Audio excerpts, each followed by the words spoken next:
معظم مهندسين مصر ما يعرفوش التفاصيل اللي انا هقولها دي. لو عايز تعرضني بقى عرضني في الكومنتس تحت. تعالى بقى اقول لك ايه الخمس تفاصيل اللي انا عايز اقولهم النهارده. اول حاجه عندنا مثلا نبدا بيها الزاويه الحرف تي دي. الزاويه الحرف تي دي احنا بتفصل بين نوعين سيراميك كلنا عارفين مفيش فيها مشكله، خلاص ماشي.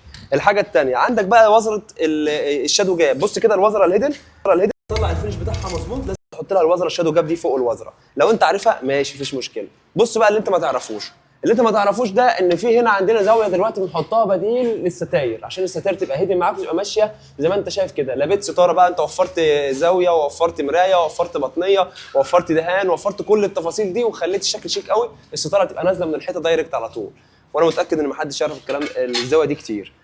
الحاجه الرابعه بقى عندنا هنا بنحط بدل الميتر بنحط زاويه للمرايه بتاعه بيت النور، لما يكون في مرايه بيت نور عشان تطلع الزاويه بتاعتها A1 والفينش يبقى 100%.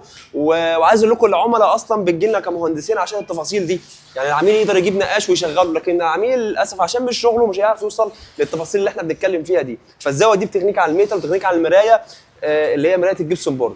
عايز اقول لك بقى ان دي اوميجا جبسون بورد عاديه جدا، انت شايفها عاديه جدا، لكن بقى انا مش شايفها عاديه جدا كمهندس. لكن ليه بقى؟ عشان انت عندك الزاويه دي مختومه ب 4 من 10. 4 من 10 ده يعني صاج محمل، تختلف عن 3.5 تختلف عن 3، وبتفرق في الفلوس كتير جدا.